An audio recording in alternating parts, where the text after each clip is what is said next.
ছিলেন কাগজে কলমে বিদ্রোহী, লেখনীর জোরে কাঁপিয়েছিলেন শাসকের ভিত।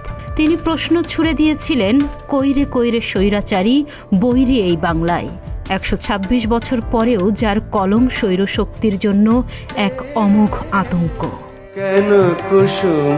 তিনি কাজী নজরুল ইসলাম, আর তাকে ঘিরে এবার নতুন এক বার্তা দিলেন বিএনপির শীর্ষ নেতা তারেক রহমান। আজ ২৫ মে, জাতীয় কবি কাজী নজরুল ইসলামের ১২৬তম জন্মবার্ষিকী। এই দিনে তাকে শ্রদ্ধা জানিয়ে ফেসবুকে একটি পোস্ট দিয়েছেন বিএনপির ভারপ্রাপ্ত চেয়ারম্যান তারেক রহমান। সেখানে তিনি বলেন, নজরুল ছিলেন সাম্রাজ্যবাদ ও নিপীড়নের বিরুদ্ধে এক আপোষহীন সংগ্রামী পুরুষ।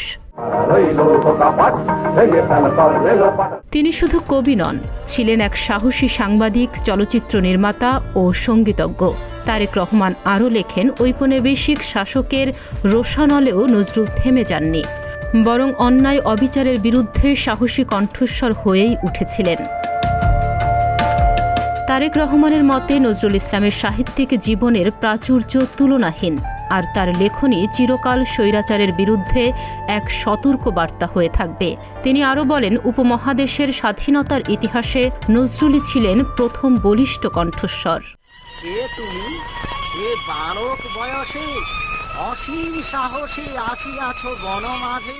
জাতীয় কবির গানে যেমন আছে প্রকৃতির প্রেম, তেমনি আছে মানবতা, সাম্য এবং বিপ্লবের আহ্বান। তারেক রহমান মনে করেন, নজরুলের সৃষ্টি আজও আমাদের অনুপ্রাণিত করে স্বদেশ প্রেমে, আর ভবিষ্যতেও করবে।